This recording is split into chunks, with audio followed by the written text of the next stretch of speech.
BNP স্থায়ী কমিটির সদস্য মির্জা আব্বাস বলেছেন, শুধু ব্যবসায়ী নয়, সচিবালয় সহ সব দফতরে আওয়ামী দোসররা ঘাপটি মেরে বসে আছে।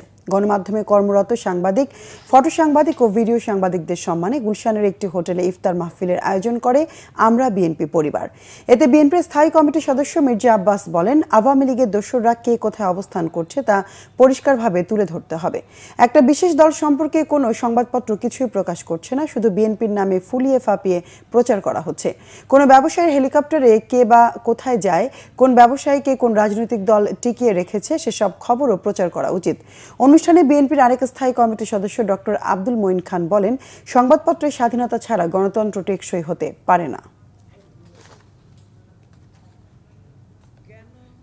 সরকার আজকে পর্যন্ত ডিজিটাল সিকিউরিটি অ্যাক্ট অথবা সাইবার সিকিউরিটি অ্যাক্ট যে নামেই বলেন না কেন, সেই আইন আজকে পর্যন্ত কেন বাতিল হলো না? আমি এই প্রশ্ন আজকে সরকারকে করতে চাই। শুধু ব্যবসায়ী না, আপনার সচিবালয়ে খোঁজ নেন, আওয়ামী দোসররা কীভাবে সেখানে মৌরসি পাট্টা নিয়ে বসে আছে। ওখানে আওয়ামী দোসররা আজকে অবস্থান নিয়েছে সচিবালয়ে, থানা পরিষদ, ইউনিয়ন পরিষদ, সমস্ত জায়গায় তারা অবস্থান নিয়েছে।